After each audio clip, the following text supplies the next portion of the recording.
país. Es decir, las personas no migran por gusto, hay falta de empleos, que es la razón más tradicional, es expulsión económica, pero en este momento, que es a lo que te refieres en tu pregunta, también hay violencia de tipo político en algunos casos, es decir, hay gobiernos que directamente están reprimiendo a ciertos tipos de población, que se sienten amenazados, están siendo desplazados, y también hay pues la violencia normal que ocurre en cualquier país, pero que se ha radicalizado. Entonces están huyendo de estas situaciones de riesgo para salvar su vida. Concretamente en Centroamérica es lo que está ocurriendo desde hace ya 12 años aproximadamente, pero que se impulsó mucho más en esta nueva administración, por ahí de 2018, dadas también las promesas de campaña del actual gobierno, donde prometió facilitar la migración. Entonces, si se conjugan los dos elementos, la necesidad de salir del país y una aparente puerta abierta, donde dicen, ven, te vamos a recibir, te vamos a dar facilidades, pues evidentemente eso incrementó el flujo migratorio. Pero la respuesta concreta es violencia y falta de oportunidades.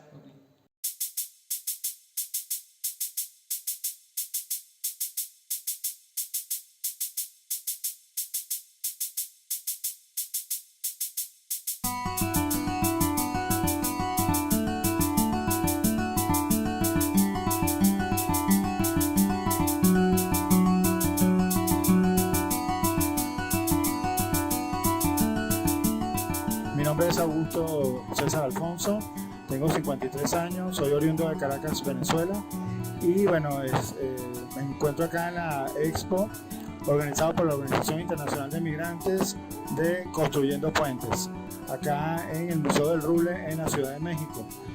Ok, hola, mi nombre es Mirleni García, tengo 27 años, soy venezolana. ¿Qué más? ¿Y hace cuánto llegaste? Llegué a México hace 5 años. Los primeros años no conocía nada de organizaciones como que nos apoyaran, pero ya luego, gracias a Dios, pues ya pude tener contacto con la OIM, con Casa Refugiado, con algunas cosas, y por eso ya me pude integrar a los bazares. Mi nombre es Cherian Saboya. Soy de Venezuela. Llevo 2 años. Mi nombre es Audra Castillo. Soy venezolana. Ella es Sara Montserrat. Ella es Sara Montserrat. Mis nenas. Somos venezolanas y tenemos aquí en México ya 5 años. Ah, sí, en Caracas. Vivo en Caracas, en La Urbina. Ajá. Llevo 10 años ya aquí en Ciudad de México. Ajá. Sí, no, llegué directo aquí a la ciudad. Llegué embarazada de mi bebé. Y aquí me encontré con mi esposo. Ajá. Ok, mi nombre es Francis Piñero, soy de Caracas, Venezuela. Llegué hace aproximadamente 2 años y 8 meses a Ciudad de México. Me llamo Enrique Catalán Salgado, soy profesor en Relaciones Internacionales en el Departamento de Política y Cultura de la Universidad Xochimilco de la Universidad Autónoma Metropolitana. Me especializo en estudios regionales, en relaciones internacionales, globalización e integración regional. ¿Y hoy qué estás presentando? Ok, bueno, mi emprendimiento, cuando salí de Venezuela, quería estudiar cuidado facial. Aquí hice un curso de cosmetología, así que abrí una cabina y esos son uno de mis servicios, hago faciales. Adicional, soy entrenadora de hábitos óptimos y manejo planes de alimentación, rutinas, recetas saludables, todo esto. Mi emprendimiento se llama México Mágico y Místico. Fue fundado en el año 2020 a raíz de la pandemia y tenemos 3 años con el emprendimiento. Manejamos joyería de plata, bisutería artesanal, joyería mística, bolsas artesanales, atrapasueños y toda la línea que tiene que ver con el mundo holístico y mágico, por ser México un país con mucho misticismo. Emprendimiento es acerca de repostería y pastelerías. Me dedico a hacer pasteles y postres en general. En realidad mis fuertes son los pasteles personalizados, pero también realizo postrecitos como lo ves aquí, panquecitos, cupcakes, panqueques decorados, brownies para compartir, o detalles para Navidad y galletitas y todo lo que tenga que ver con repostería, dulces, pues a eso me dedico. Sí, mi emprendimiento se llama @órale mi pana. Es comida venezolana. Vendemos arepas de diferentes rellenos, vendemos hallacas, bollitos, pan de jamón. Como de la comida típica, ahorita para Navidad vendemos lo que es la comida típica que vendemos en Venezuela. Pero también vendemos tequeños, pastelitos, arepas, de todo un poco. Pues ha costado un poco, porque igual no, las cosas no saben igual, pero uno trata como que ahora sí que uno trata de buscar la forma para que sepa lo más parecido de allá. Y también, bueno, inculcamos porque mucha gente mexicana nos compra porque le gustan las arepas y las vendemos de pastor, de sudadero. Tratamos también de involucrar tanto la cultura de aquí como la de allá para poder también venderle a la gente también mexicana, que les gusta mucho la comida. Y creé Los Home México, que es una página de accesorios para el hogar. Fabricamos sillones puff, edredones, columpios artesanales. Y ahorita para el 2024 le voy a colocar una nueva línea que quiero hacer franelas que tengan mensajes de México y también de Venezuela y unir así como que las dos naciones, porque de verdad que yo estoy muy agradecida con la receptividad que ha tenido México en cuanto a mí. De verdad. Bueno, para nadie es un secreto en la situación que se encuentra mi país con respecto a sus gobernantes. Yo era maestra de primaria y entonces de verdad que por más trabajar en mi profesión no era suficiente para yo poder alimentar, ayudar a mi familia. No era suficiente y entonces decidí buscar un mejor futuro, salir de mi país y con mi niña, y gracias a Dios México me abrió las puertas y me ha recibido de la mejor manera. El motivo por el cual salí de mi país es que la verdad, primero fue como una especie de vacaciones porque aquí estaba la familia de mi hija y ya mi hija tenía 7 años sin verlos. Entonces vinimos más que todo por unas vacaciones, pero en eso de que estuve de vacaciones me encantó Ciudad de México. Es Caracas, pero grande, es alocada, así como mi ciudad. Y yo dije, bueno, voy a ver qué tal. Y comencé, eso fue llegando y aprendiendo con lo de los puffs. Y aquí estoy, ya voy para 3 años. Pero en mi país estaba bien, de verdad, a diferencia de muchas personas que han salido porque... Pues bueno, porque ya sabemos, ¿no? La situación económica que está pasando Venezuela, la situación política, pero yo siempre he sido pues muy emprendedora, trabajadora y allá también tenía negocio y bueno, no pasé como que por eso que han pasado muchos de mis hermanos venezolanos y amo Venezuela. Con toda mi alma, mi familia salió hace 8 años de Venezuela y me preguntaban, ¿tú cuándo te vas? ¿Tú cuándo te vas? Y yo así como que no, yo no me quiero ir, no me quería ir. No es un secreto para nadie que la situación allá está muy fuerte. Y bueno, uno de los principales motivos fue poder aspirar a un mejor futuro. Como ya ves, tengo una nena. Y pues sí quería darle un mejor futuro a ella. Y allá en Venezuela nos estábamos acostumbrando mucho como a vivir al día. Entonces, yo con mi emprendimiento, que lo llevo haciendo desde allá, sí me alcanzaba para vivir, sí podía comer, pagar mis cuentas y todo, pero no podía ahorrar, ponte tú, para comprarme un carro, para poder adquirir una vivienda. Siempre todo el dinero que obtenía era para vivir al día y no me alcanzaba para ahorrar. Que es una de las cosas positivas que veo en México. Si uno trabaja y se afana trabajando, uno puede ahorrar, porque si tú ves algo hoy a un precio, ese precio probablemente se vaya a mantener más de un año, o si sube va a subir algo mínimo. En Venezuela lo que estábamos viviendo era una inflación absurda en el que las cosas subían el doble de un día para otro. Entonces eso no me permitía a mí poder, no sé, decir, proyectarme, en 2 años me compro una vivienda, o en 2 años ahorro y tengo un terreno. Eso no lo podía hacer. Salimos de Venezuela porque pues ya estaba embarazada y como que ya estaban empezando los temas de no haber medicamentos, de la falta de médicos y todo, entonces como por seguridad, que todo estuviera bien, pues ya decidimos venirnos a México. Él se vino adelante y yo pues ya me vine unos meses después. La pandemia de COVID-19 sí afectó económicamente a una gran cantidad de países y eso produjo una mayor cantidad de desempleo y lo vinculamos a lo que decía anteriormente, falta de oportunidades. Entonces, si de por sí tenías un ingreso bajo o digamos trabajas por tu cuenta y tenías pocas ventas, con la pandemia todos vivimos la experiencia, todo eso disminuyó.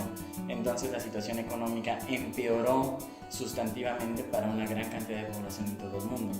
Efectivamente pudo ser un factor, pero yo lo nombraría como un factor catalizador o impulsor, no un factor original. Es decir, la migración no se produce por el COVID, solamente se incrementa en todo caso por el COVID.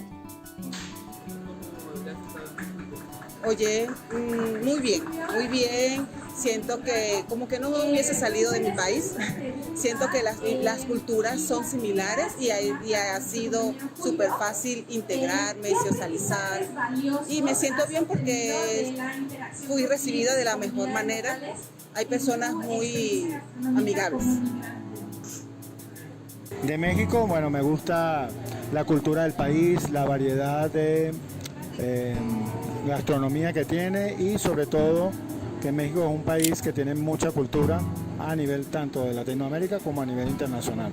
Solo que sí he tenido dos experiencias que me marcaron mucho en cuanto a seguridad, ya que en el año pasado, el 21 de noviembre, me robaron mi camioneta y este año, el 23 de noviembre, o sea, estoy marcada como que estos meses de noviembre, así que señores, oren por mí. El 23 de noviembre me contactan a través de las redes sociales y me hicieron un pedido, supuestamente un inversionista que estaba interesado en impulsar mi producto. Me dice que tengo disponible para una entrega inmediata. Yo le digo todo lo que tenía, me citaron. Yo, como es un producto grande, lo envío a domicilio y mi error fue que no pedí ningún anticipo. Yo cobro mi pedido contra entrega y cuando llegué era un pedido bastante grande. Se llevaron todos mis ahorros, todo mi inventario y cuando llegué me estaban esperando unas personas armadas y me quitaron todo, mi celular. Por eso es que la tarjeta que te di no he activado todavía el número, pero bueno, estoy otra vez literal comenzando de menos cero, así que si hay algún inversionista, alguna persona que esté empresario, que le guste mi producto, que esté interesado en hacerme una propuesta, con todo gusto, porque tengo muchas ideas, pero no tengo como que esa parte financiera ahorita activa. Entonces sí tengo muchos proyectos de cosas que quiero hacer, pero por el capital no he podido como que darle vida. Entonces aprovecho pues la entrevista para que si conoces como que ese gremio de personas, pues lo asocies con mi emprendimiento y pues yo tengo fe de que algo bueno puede salir. De momento continúo con lo poco que me quedó, aquí estoy. Los invito a que me sigan en mi página, tanto en Instagram como en Facebook. En el Instagram estoy como @lothommexico y en Facebook como @lothommexico.fc y en TikTok como @franciscnv. Pues al principio sí, pues porque uno llega sin nada y poco a poco a medida que uno va conociendo gente le van regalando cosas. Uno va trabajando y va comprando poco a poco sus cosas y buscando trabajo, pues que es lo más complicado, ¿no? Es mi esperanza, porque sí se puede. México se ve que es una persona abierta a recibir emprendimientos, mientras sea para que ellos sigan creciendo como país, sí abre las puertas.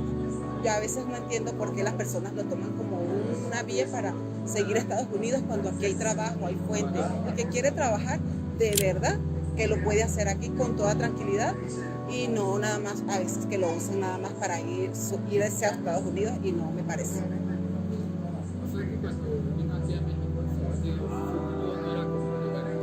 No. Gracias a Dios no. Tenía amigos de aquí que me dijeron que era muy buen país, que irse a otro país sabiendo que aquí había fuente de trabajo, ¿para qué? Y entonces, y tener ese choque de idiomas no era lo mejor, y entonces mientras a ellos les fue bien aquí, me orientaron y pude venir. Amo mucho Venezuela, pero he aprendido también a amar México porque ha sido un país, como les dije, que me abrió las puertas con mucho amor. No he tenido como ese tema que muchos venezolanos han vivido con el tema de xenofobia, ¿me entiendes? Yo de verdad que yo no puedo decir eso, al contrario, estoy muy agradecida con el pueblo mexicano porque las pocas personas que he conocido han sido personas que han sido muy, muy amables, de verdad que con una receptividad muy bonita, y eso lo tengo que agradecer. Lo único, si no hubiese sido por esas dos experiencias que he tenido de robo, la verdad que para mí fuera perfecto, pero entendemos que en todo el mundo están pasando cosas increíbles y bueno, son aprendizajes que nos quedan como que para ser precavidos y bueno, continuar. Bueno, yo creo que lo que uno más extraña es que uno tiene sus propiedades y sus cosas ya en Venezuela estable, y al venirse uno para acá, pues ahora sí que rentar, buscar, tener el dinero para pagar mes con mes es un poco complicado, pero sin embargo no dejamos de trabajar y lo buscamos y así, y bueno, y lo que uno más extraña es la familia, ¿no? Porque no todo el mundo se puede venir. Mis amigos, mi familia, mi entorno, porque, o sea, si te digo, la comida, obviamente la comida venezolana me encanta, pero pues comida, y la comida mexicana también es deliciosa. Pero lo que más extraño sí es el abrazo de mis padres constantemente, diario, el apapacho de mis amigas, poder decir, ay, mañana nos tomamos un café. Aunque aquí he hecho amistades muy buenas y muy verdaderas, muy bonitas, pues no es lo mismo que mis amistades de toda la vida. Es totalmente diferente. Es posible. No sé hasta qué punto sea resultado de las elecciones, es decir, este gobierno lleva más de 20 años en el poder y no se ha incrementado. Una renovación de ese mismo gobierno no implicaría correlacionalmente un incremento de la migración, dado que el tiempo que han estado en el poder es demasiado. Sí puede generar mayor inestabilidad política y social dentro de Venezuela y eso podría incrementar el flujo. Es decir, si la oposición empieza a generar violencia y entonces entran en una situación similar a una guerra civil o a una violencia física entre los diferentes grupos políticos, eso sí podría incrementar, dado que se categorizaría como la expulsión por inseguridad o por situaciones de violencia dentro del propio país, ¿no? Pero yo no prevería un incremento significativo. En todo caso, lo haría la llamada oposición política, que ellos lo hacen todo el tiempo, porque tienen la facilidad de salir fácilmente de Venezuela, pero ellos están llegando a Miami, no a México. Llegan directamente a Miami y ahí hacen su vida.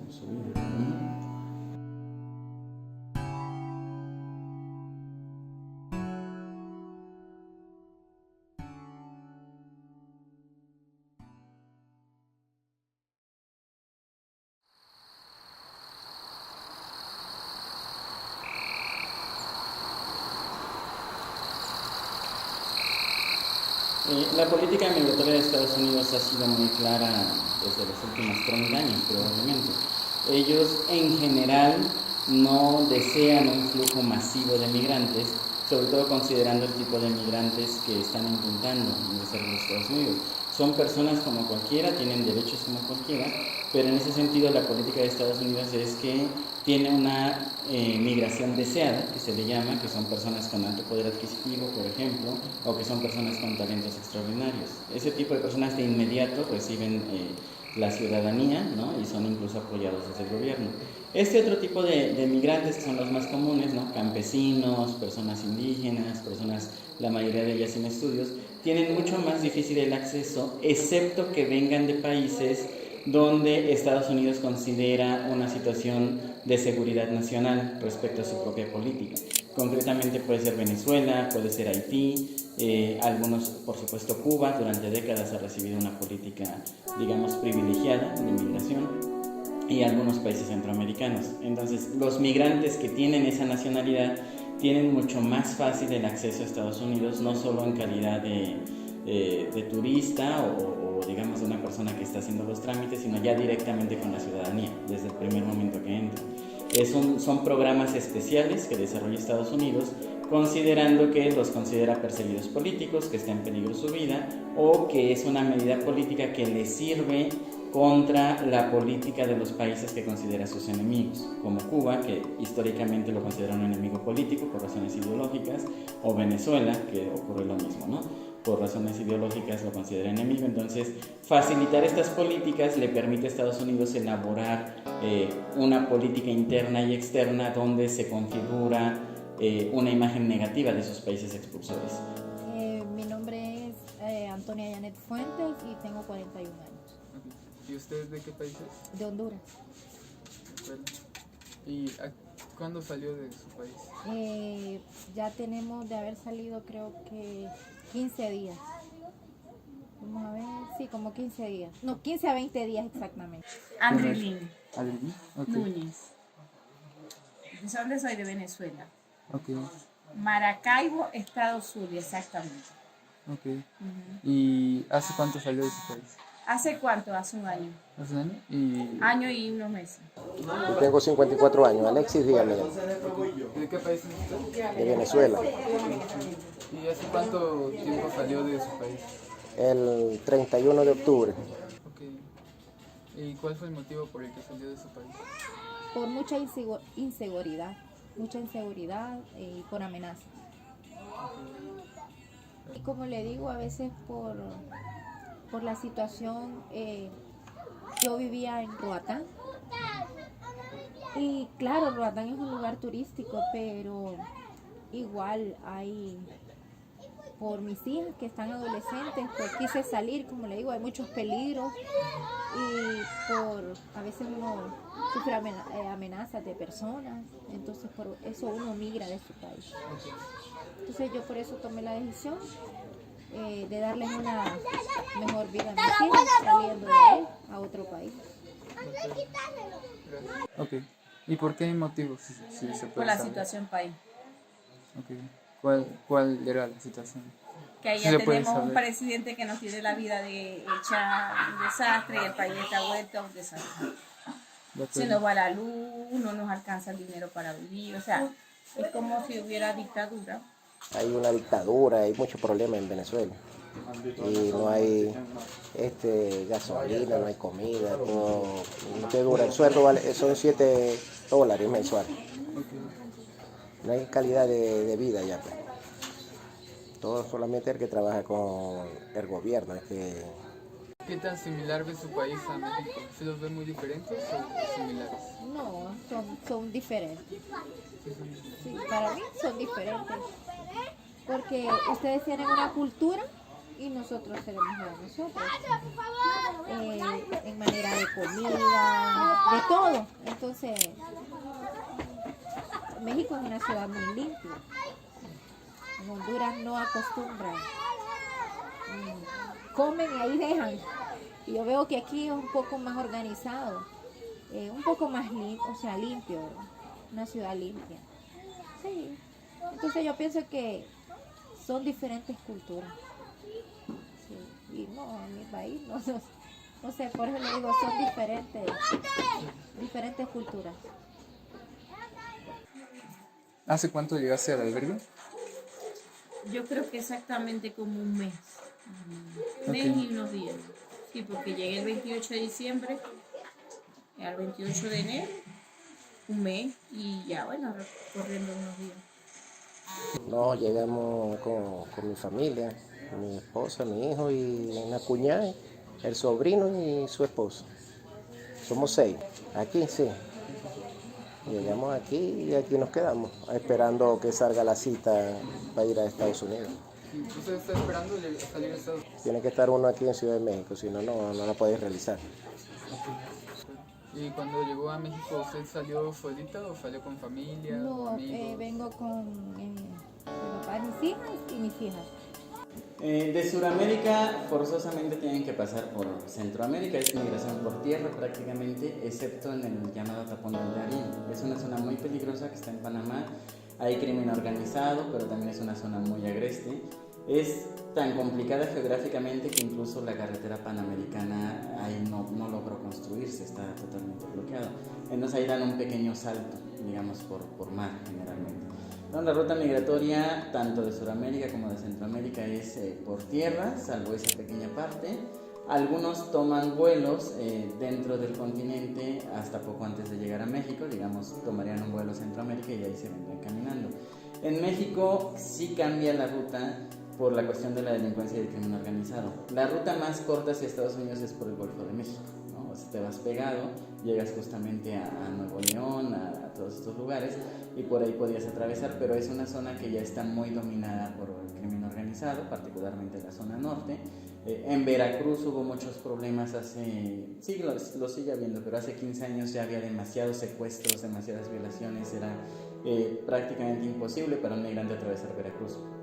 Entonces cambiaron la ruta y toman ahora la del Pacífico. Es muchísimo más larga, también es caminando. Es mucho más larga, pero es más segura. Entonces prefieren, hacen ese balance de tiempo y seguridad, prefieren tomar esa otra ruta. Y así es como llegan a Ciudad Juárez, ¿no? Y a partir de ahí, pues contratan a un pollero, que se le llama coloquialmente, una persona que se dedica a cruzar ilegalmente personas, y es como tratan de llegar a los Estados Unidos. Ocurre que muchas veces en el camino deciden ya no llegar a los Estados Unidos, ya sea que se regresen porque están fatigados, cansados, decepcionados, o fueron agredidos por autoridades o por el crimen organizado, o ya sea porque tuvieron un poco de suerte, como ellos le llaman, y están satisfechos con el trato que se les da en ese lugar. Es lo que está ocurriendo ahorita en Ciudad de México y concretamente en Tláhuac. En Tláhuac hay algunos campamentos de migrantes, pero en general la población los ha recibido bien, los están contratando para labores del campo, a los haitianos, y entonces dicen, pues ya para que llego a Estados Unidos, aquí estoy bien, incluso ya se están comprando uno que otro terrenito, poco a poco, porque pues no hay mucho dinero, pero como ahí hay terrenos con muchas facilidades, es posible. Como están recibiendo educación en los faros culturales, servicios médicos, que es obligación del Estado mexicano proporcionarlo, algunos sí llegan a la conclusión de que es mejor quedarse en México. Entonces, pues las rutas migratorias es básicamente la misma, que sería por la costa este del continente en general, hasta, o la costa atlántica, como la podemos llamar, hasta llegar a la frontera con Estados Unidos, y salvo el caso de esa división particular del peligro que enfrentan en México, que se va por el Pacífico actualmente, la prefiero más. ¿Y llegaste aquí a Ciudad de México primero? Bueno, No. ¿has estado aquí en Ciudad de México o dónde estabas antes? ¿En Chiapas? Nosotros salimos de Panamá. Ok.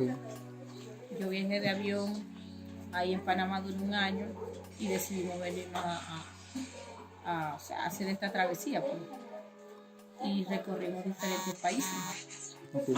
Costa Rica, Honduras, Nicaragua, Guatemala. Ese es el trayecto hasta llegar a México.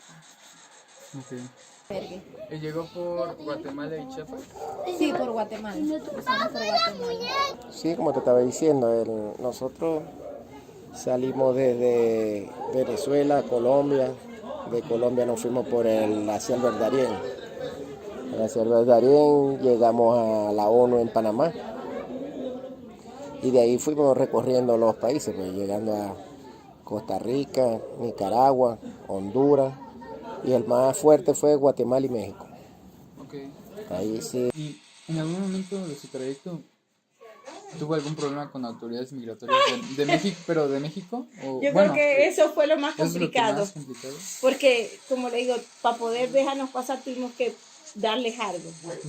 Incluso hay el último pueblito para poder llegar a Ciudad de México, el expreso que sale de ahí, eso es un terminal para migrantes.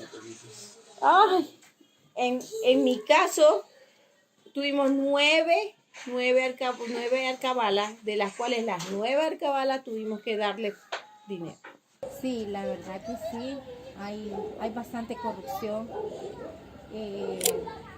Yo pienso que todos ya lo tienen como cuadrado, porque para subir hasta acá es difícil, no es fácil. Tanto por las autoridades, pues por la migración, por los retenes. Como uno es migrante, si uno pasa, pues lo regresan. Sí. Y sí, la verdad que hay bastante corrupción en las autoridades. La autoridad en Guatemala es fatal, pues son unos corruptos, porque a todo el mundo roban. Eso es, 28 veces nos pararon y 28 veces nos quitaron todo el dinero que teníamos.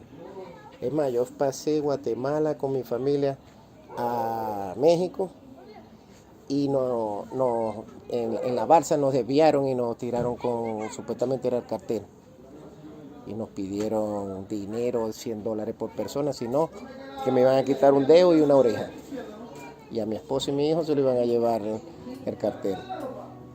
Fue el tramo más... Cualquier persona fuera de su país está en una situación más vulnerable, porque puede ser que no hables el idioma, puede ser que no tengas los mismos recursos económicos y sociales que tienes en tu propio país, y también sucede que puedes enfrentar discriminación o desprecio de las propias autoridades donde te encuentras.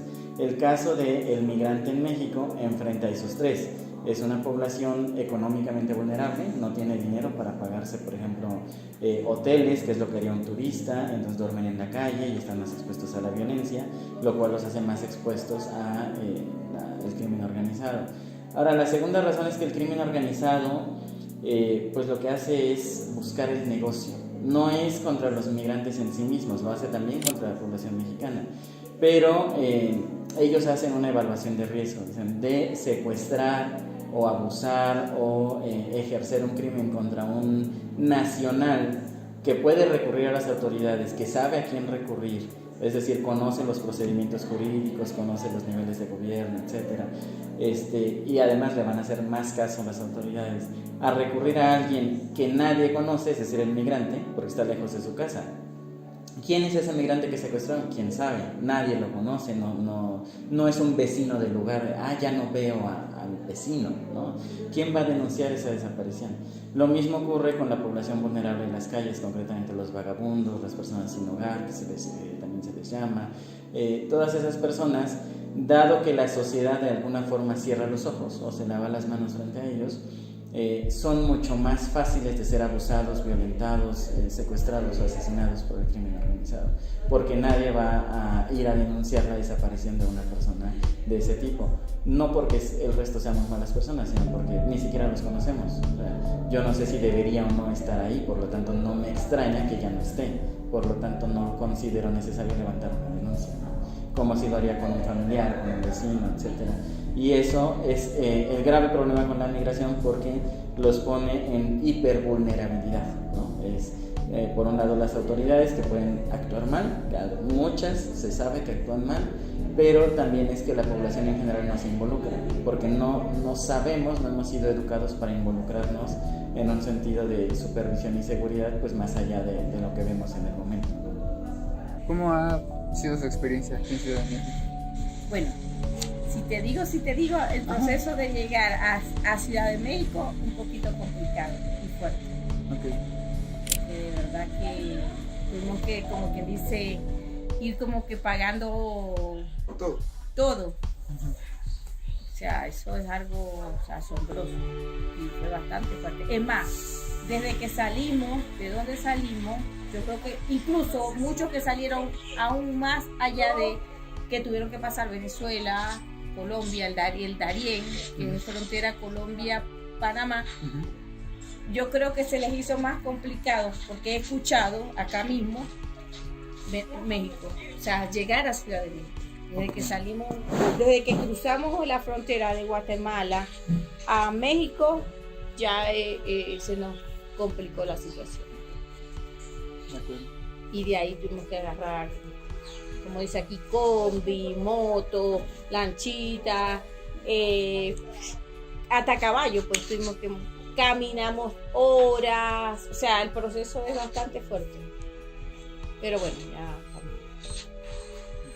Esta parte del tapón del Darién es muy agreste, muy selvática, es literalmente una selva.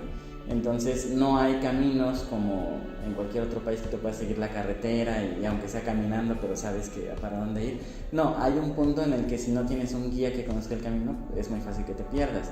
pero te pierdes en una zona donde no tienes más posibilidades de sobrevivir que la naturaleza y tu conocimiento natural. Si te rompes un tobillo, un brazo, lo que sea, nadie te va a ayudar, entonces es muy común encontrar ahí cuerpos de migrantes fallecidos. Algunos por causas naturales, se podría decir accidentes, ¿no? Se rompieron un tobillo y ya no pudieron seguir el camino y ahí los abandonaron, porque no va a llegar tampoco la Cruz Roja, rescatistas, nadie, es una selva. Tienes que atravesar esa selva, obviamente le pagas, porque el migrante no conoce el camino, le pagas a un traficante o guía que te está llevando por ahí, que con frecuencia puede ser un estafador y te abandona también, ¿no? Igual que ocurre con los polleros aquí en México. Entonces, eso es lo que complica mucho más que la cuestión de las autoridades.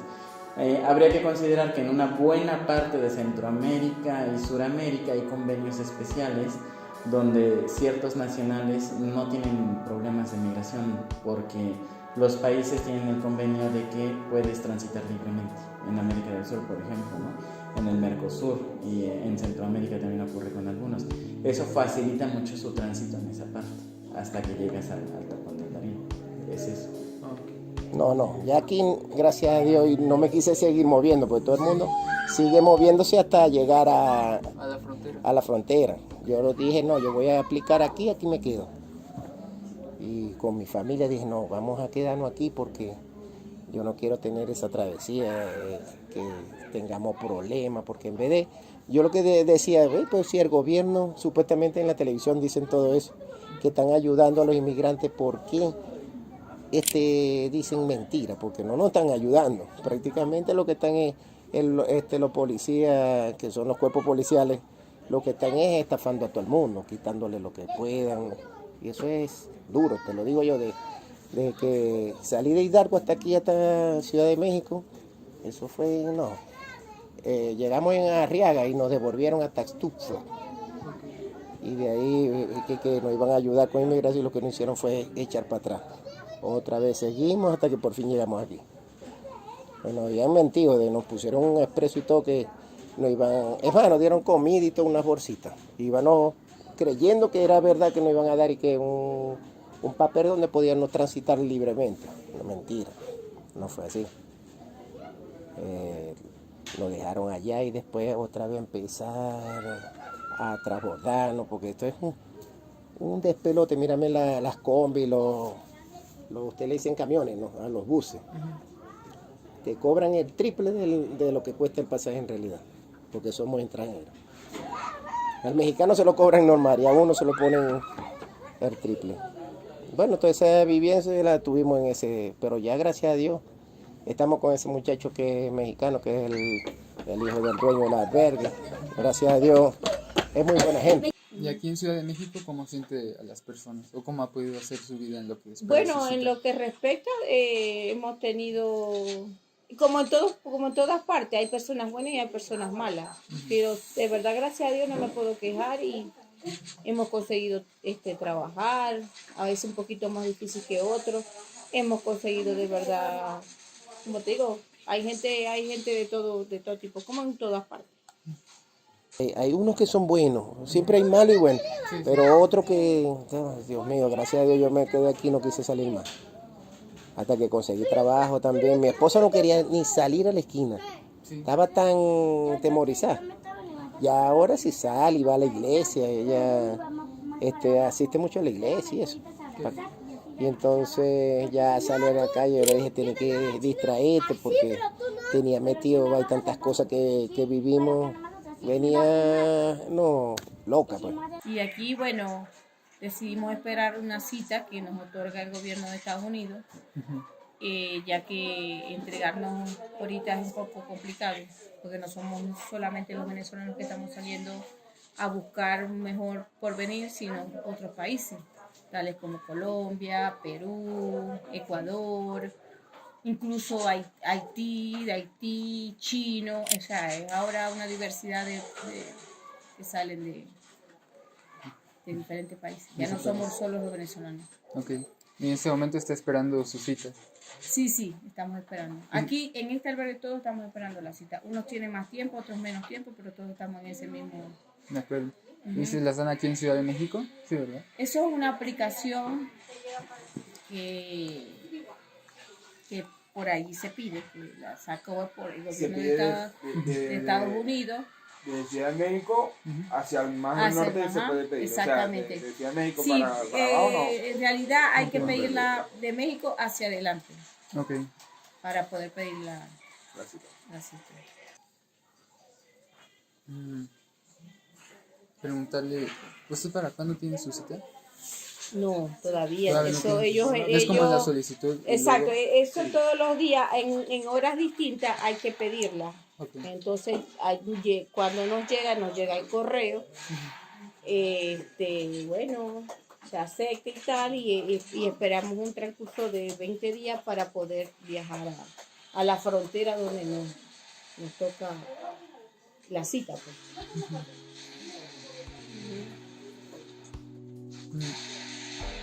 Es decir, anteriormente lo que ocurría es que tenían que llegar a Estados Unidos, hacer su negociación y luego pues Dios los ampare a ver a dónde llegaban porque seguían siendo indocumentados.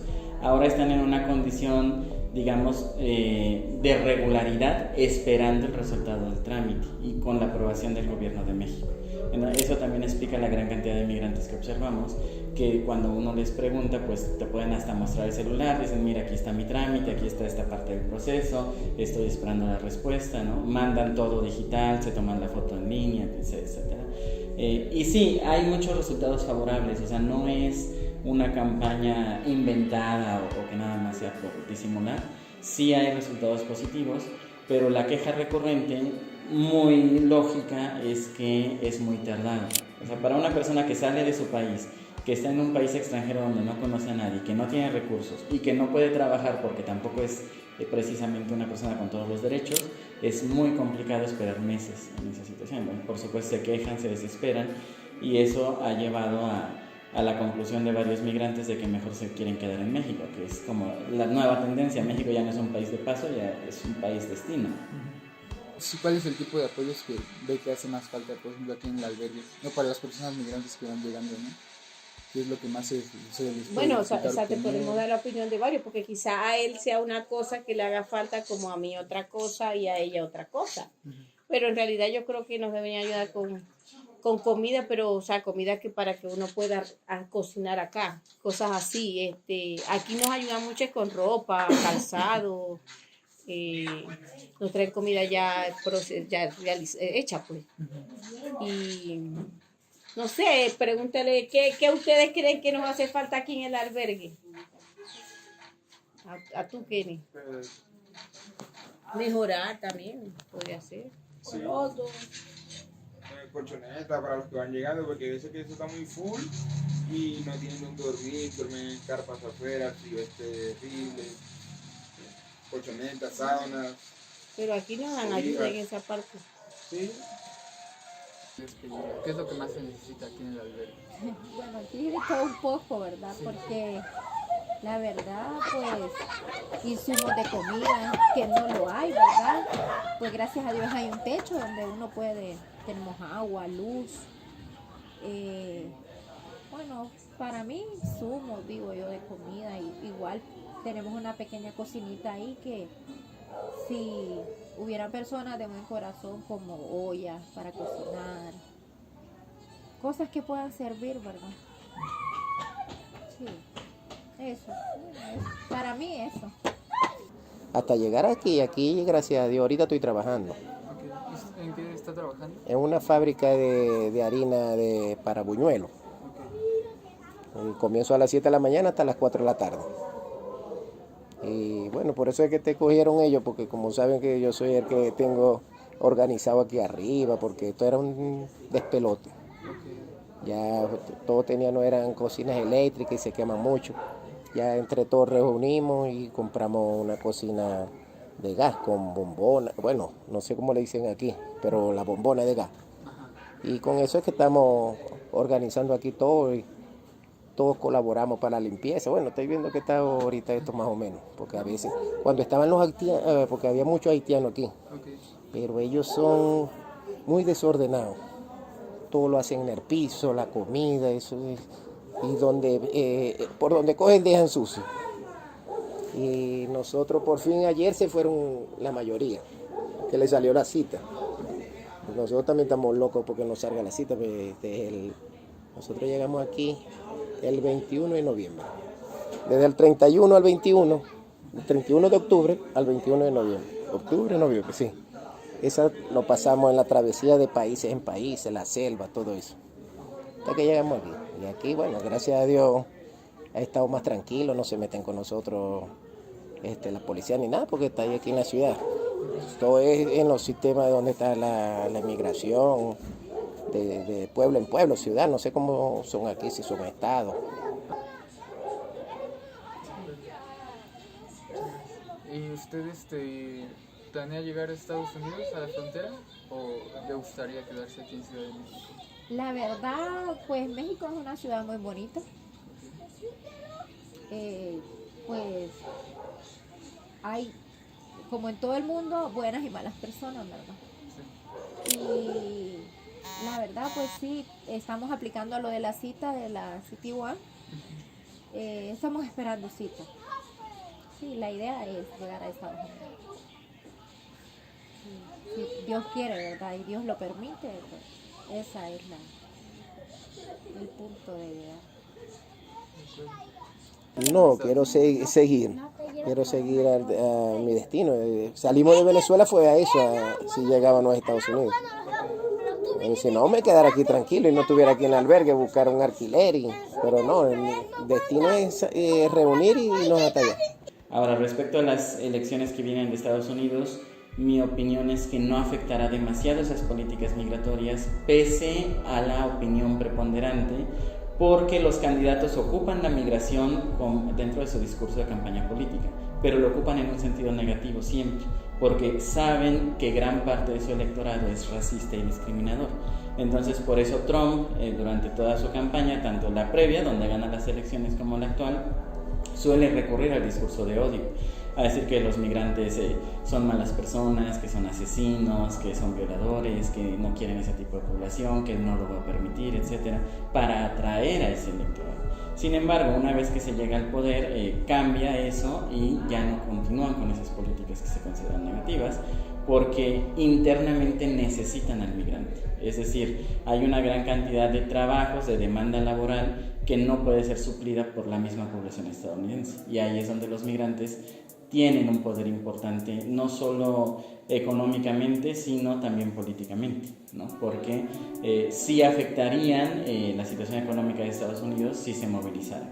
Y ejemplos históricos los hay, ¿no? Precisamente con Chávez, que era un líder de los campesinos, ¿no? Que después también lucha a favor de sus derechos. En fin, hay grandes movilizaciones de los migrantes que permiten percibir el poder de esta población vulnerable dentro de Estados Unidos.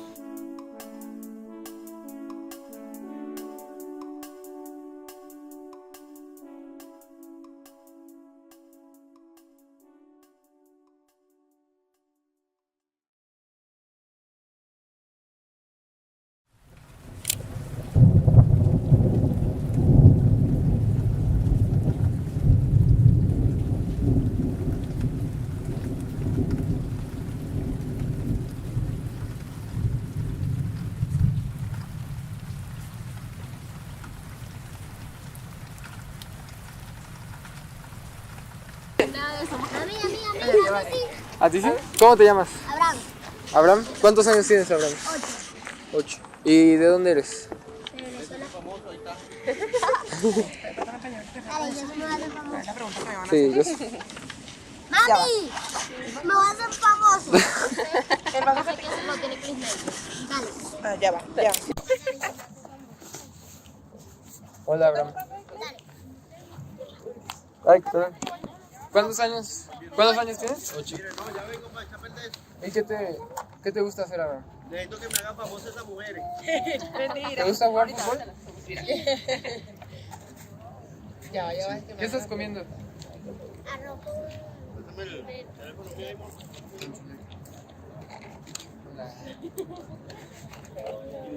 Efectivamente se han hecho esfuerzos por apoyarlos, tratar de recibirlos, facilitarles el libre tránsito, pero se han visto totalmente superados e insuficientes. Esto sí. Oye, Abraham, ¿y a ti te gusta México? Más o menos. No, sí, dilo. O sea, tú... significa, por ejemplo, que cuando llegan las grandes caravanas migratorias, 15.000, 20.000, 30.000 personas a una sola caravana, pues no hay manera de poder proporcionarles albergue, alimentos, servicios básicos, porque el gobierno se... Me hice famoso ya. Sí, ya. Salen muy bien en las fotos. Eres, apúrate. El gobierno se ve totalmente rebasado, entonces ahí la parte discursiva o la parte institucional se rompe y vemos esta otra parte que es cuestionada y criticada, de que no existen esos apoyos, de que están siendo de alguna forma reprimidos o impedidos de realizar el tránsito, que también obedece a razones de Estado y de seguridad nacional. Eso lo vemos más en el sur, los migrantes que vienen de Centroamérica y Sudamérica. Por el lado de la frontera norte con Estados Unidos, la política pareciera ser otra. Hubo una negociación de esta administración con el gobierno de Estados Unidos, tanto con Donald Trump como con Joe Biden, para agilizar el flujo de las personas que desean entrar a Estados Unidos. Recordemos que originalmente México es un país de tránsito, no quieren llegar aquí, simplemente tienen que pasar por acá para llegar a Estados Unidos. Por eso negoció México que Estados Unidos agilizara de alguna forma todos los papeleos, las revisiones, y así no tener a los migrantes dentro del territorio.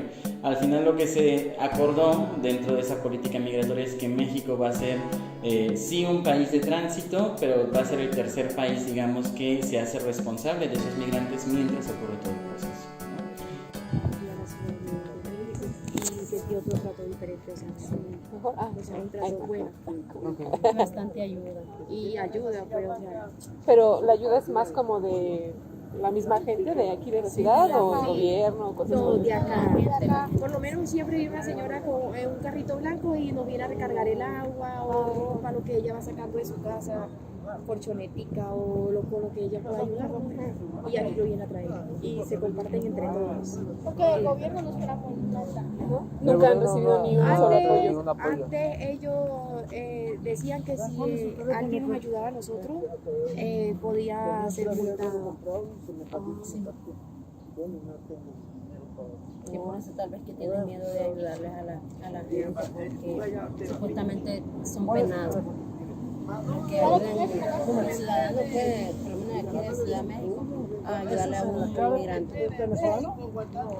Sí, aquí uno de México, de entrar a México para venir a llegar a la mega ciudad, todo eso. O sea, para nosotros subir aquí es mucho para nosotros. Para nosotros el transcurso de allá para acá ha sido un infierno. Migración, me roba uno, le bajan, dejan que el autobús se vaya. Pero casi siempre es precisamente como el gobierno, ¿no? Bueno, la policía y todo. Es el Instituto Nacional de Migración el que baja. Yo venía... a ellos no les importa dejarlos a pie, quitarnos el dinero y que vayan a salir. Yo venía con mi nena, yo venía con 4 meses y medio de embarazo, traía a punto de agosto. Así sangrando me bajaron. Así me bajaron. Me quitaron todo y me dejaron a la 1 de la mañana. Yo durmiendo como en una cuadra de Dios en la orilla de la calle con mis hijos.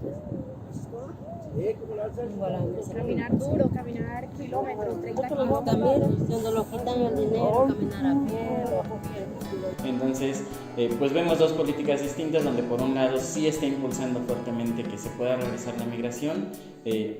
Entenderíamos que para no quedarse con la población migrante en territorio nacional, y por el otro sí vemos esta represión y esta falta de oportunidades, ¿no?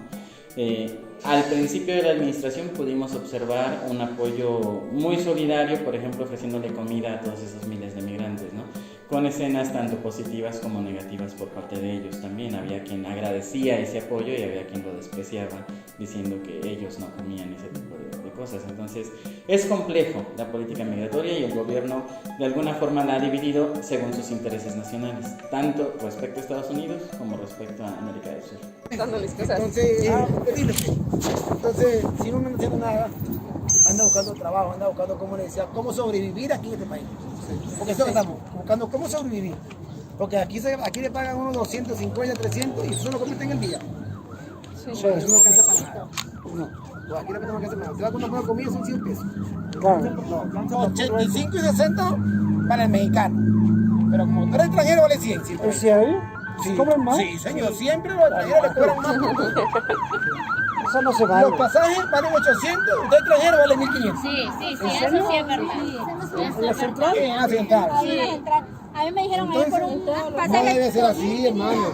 ¿Va a ir a dónde? Para aquí a Monterrey. Sí, ¿En 4.000 pesos para ir a nosotros preguntamos nosotros 4.000 pesos por ir a Monterrey. ¿A 4.000? Y que no lo pague migración. Y que no lo pague migración. Y el primer retén, ¡pum! Migración. Se tienen 500 cada uno. Si no, hay que llevar más feria. Nos entregan, los choferes les hacen cambio de luces para ¿Y que no les dieron migrantes. papeles para transitar por México? No, es que no tenemos papeles. Solo las citas que le dan. Le dicen, a ver, déjame tomarte una foto aquí. Tienen 10 días para que saquen un permiso. Para 10 días si te vas de tránsito, ¿no? Te vas de tránsito. Usted sabe lo que usted pierde en 10 días esperando un permiso. Y no 10 días para sacarlo. 3 y 4 meses para que le llegue. Hasta 6 meses. Si nosotros vamos de tránsito, vamos de tránsito, vamos de paso. El Estado tiene una responsabilidad tanto política como jurídica, no solo respecto a nosotros los mexicanos, que es su obligación principal, sino respecto a cualquier otro ser humano que ingresa en el territorio. Hay derechos humanos con los que está comprometido, constitucionales, etc. Entonces, aquí el problema, y en parte eso genera muchas de las desinformaciones o interpretaciones que no están del todo fundadas, es que el Estado mexicano se compromete a auxiliar a los migrantes, sí, pero tiene que haber una voluntad cívica o política también del migrante de colaborar con las autoridades mexicanas. Por ejemplo, el requisito mínimo que se pide y que la mayoría procuran evadirlo, pues es registrarte al ingresar al país. México tiene legislada la figura de migrante de tránsito, es decir, alguien puede entrar, recorrer todo el territorio nacional y salir, ¿no? Esa figura existe. Lo que sucede es que la mayoría de los migrantes, ya sea por el miedo que tienen dentro de sus propios países o por la mala fama que ha adquirido el país, algunas veces muy justificada, no se quieren acercar a las autoridades. Entonces, ¿qué hacen? Evaden los filtros, lo que llamamos coloquialmente entran ilegalmente. Y entonces cuando son detectados, el Estado tiene que proceder como se procede frente a una persona que ha violado la ley. No en el sentido de la represión, eso es totalmente reprobable, pero sí en el sentido de hacer el procedimiento de deportarlo, regresarlo a su país. Muy diferente a un migrante que igual hizo el mismo tránsito, las mismas condiciones, pero que sí hizo su solicitud, sí llegó al Instituto Nacional de Migración, hizo su solicitud de ingreso, entonces su estatus es diferente. A él no lo van a molestar las autoridades porque, bueno, yo estoy registrado, tengo derecho a todo esto, etcétera, ¿no? Pero la peor es esta. Sí. No, me disculpa que usted sea mexicano, pero la verdad hay que decirla. La verdad hay que callarla, la verdad hay que decirla. Sí. El peor es aquí, aquí joder uno es el gobierno. Sí. Es que lo No joden, sabemos, ahí no prácticamente. sabemos. Porque migración es del gobierno, los policías son del gobierno, la guardia es del gobierno. Y eso es lo que lo jode a uno, imagine usted. ¿Qué aspira, qué seguridad tiene un gobierno? Ninguno, viejo. Luchar por su vida. Luchar y correr por su vida, más nada. Eso es lo que le queda a uno, al inmigrante. Sí, porque si está el gobierno acá, tú vas, no te bajas. Pero nosotros sí tenemos que bajarnos para cruzar. Y volver a agarrar otro carro, volver a pagar pasaje, así. Y que la familia de nosotros nos envíe lo que pueda, lo poquito que tiene por nosotros, o sea, para que avancemos, para que no nos pase nada, para que logremos llegar. Es difícil, es difícil. No, es un caos. Y todos los días uno lo piensa y a veces aprovecho de uno. Aquí me robó un taxista. Me dijo que si no le entregábamos todo, lo iba a ir a dejar a Sagrada. Todito lo robó el dinero. Me Hasta ofrecieron 2 días entregar golpearme ese al día. gobierno la migración, si no daba 1.200. Le digo, entrégueme. De aquí del terminal del sur, traemos acá. Que tanto es, la cola más cara que yo he echado en mi vida es eso. Montarme en un taxi en 10, 15 minutos y me cobran 1.200 pesos. Entonces, son diferentes condiciones jurídicas de las personas migrantes que entran al país, aún viniendo del mismo origen, de la misma ciudad, etc. Y bueno, esto que se llama engaño, si ocurre de esa forma, porque hay casos registrados, pues sería reprobable por parte de la autoridad, o sea, su obligación es informarles que están siendo deportados, en todo caso, ¿no? que fueron detectados como indocumentados y que los tienen que deportar. Quizás son estrategias que utilizan indebidamente para agilizar esta detención del flujo pues muy grande que se está recibiendo en la frontera sur, porque, pues reitero, son decenas de miles de personas que representan un desafío político y un desafío social, ¿no? Tú vas, no hay, no pero este regresa, pasaje, momento. tanto. Pero soy Pero inmigrante, usted es le migrante, dicen a uno. vale tanto. Vale tanto. A mí la vez que me bajaron, traía solo Así 350 pesos. Me los quitó y me dice, ¿cómo vas a hacer para irte? ¿Cómo voy a hacer pues si usted me está quitando el dinero? Toma 100 pesos pues para que te vayan. Aquí, en Ciudad de México, 2 semanas y ya viajando de Venezuela 2 meses. Ok. 2 meses y medio. ¿Y ha sido difícil conocer aquí en Ciudad de México? Bastante. Okay. Sí, la verdad sí. Ha sido fuerte. Todo. La selva, México. Creo que ha sido lo más fuerte de México. ¿Más que la selva? Sí. Okay. ¿En la selva no veían cosas feas? Pues sí, se ve, claro, todo tipo de cosas. Se ve muerto. De todo un poquito, el cansancio. De verdad se ve todo. Okay. Pero México es horrible. Creo que es lo más duro de todo. Es México. Pero en cuestión de... ¿Y se debe a los todo. policías y a todo En eso? todo, así, en todos los sentidos, a los policías, a lo que uno toca vivir, porque uno como migrante no puede viajar en bus normalmente, porque te bajan, te deportan, te regresan. Ya cuando uno viene de un trayecto tan largo, es fuerte y decepcionante el momento de que te bajas y te digan que te van a regresar, que te van a deportar, que te regresas caminando. Por lo menos a mí me tocó, a todos nosotros nos tocó. Nosotros nos separaron. Nosotros nos separaron en una cierta parte que íbamos hacia Oaxaca y nos separaron. Tocó caminar. Otro lente, mira. Muchísimo. Es el lente sin agua, sin comida, sin dinero. Este es para aquí se Después fue que uno fue solventando poco a poco, pero gracias a Dios tenemos vida y salud, que es lo importante. ¿Y si buscan llegar a Estados Unidos? Sí, por el momento estamos esperando la cita. Okay. La cita del CIP igual. Pero... Con el favor de Dios salga. De igual manera sigue estando ¿Y eso fuerte no salen los porque papeles uno... así? Bueno, como la gente dice tantas cosas, Por lo menos a veces uno no sabe qué creer. se imprime. Entonces a veces toca irse por el tren, porque en bus bajan, no secuestran a las personas. En avión, si compras el tiquete no te dejan montarte en el avión, o sea, no te dejan abordar. O sea, son tantas cosas que uno oye que uno no sabe ni qué hacer, ni qué pensar, ni cómo va a ser el día que uno le salga la cita. ¿No te tomas tus pesitos? No, ¿No te vas tus pesitos? No, muchas gracias. Pero también hay muchas personas buenas aquí en México. Sí. De verdad, sí, muchas personas buenas que por lo menos aquí ayudan muchísimo a la gente. Mucho. Bien sea con ropa, con comida. Así como hay gente mala y gente buena. ¿Y si les han traído apoyos? Sí, bastante. Casi todos los días. Hay días que no traen, o nada más en la mañana, o nada más en la noche. Pero hay días que traen todo el día, ropa, medicamentos, comida. En la semana pasada hubo un centro de salud aquí que se puso como un campamento aquí para atender a las personas, a los niños. Como en la selva hay tantas cosas que vienen niños con brotes y cosas de la selva. Primero, creo que se necesita hacer un trabajo más profundo de concientización de la sociedad, de quitarle el estigma negativo al migrante, ¿no? O sea, siempre tendemos a pensar justo que el migrante es una persona que seguramente será violenta, que por algo está huyendo de su país, que viene en una situación de pobreza, y persisten estas situaciones de discriminación y de racismo que no deberían de existir. En algunas sociedades hay razones para creerlo, pero sigue siendo discriminación. No todas las personas que pertenecen a una sociedad comparten las características que se adjudican a esa sociedad, ¿no? En toda sociedad hay buenos y malos, pues, para simplificar.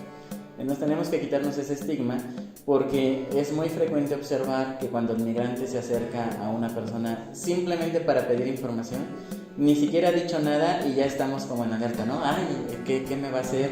O seguro me va a pedir dinero y todavía ni habla, y decimos, no tengo, pero todavía ni ha dicho nada. Y a lo mejor solamente quiere preguntar por dónde está el Instituto de Migración, dónde hay un albergue, dónde podría hacer X cosa. Entonces, imaginemos el nivel de desesperación y de vulnerabilidad y peligro al que se exponen también por esa contribución involuntaria de la sociedad pues ni siquiera escucharlos, ¿no? O sea, a lo mejor nada más era una información como cualquiera, oye, estoy perdido, ¿dónde está esta calle? Y no son ni escuchados, son invisibilizados, esa es la palabra académica que se usa.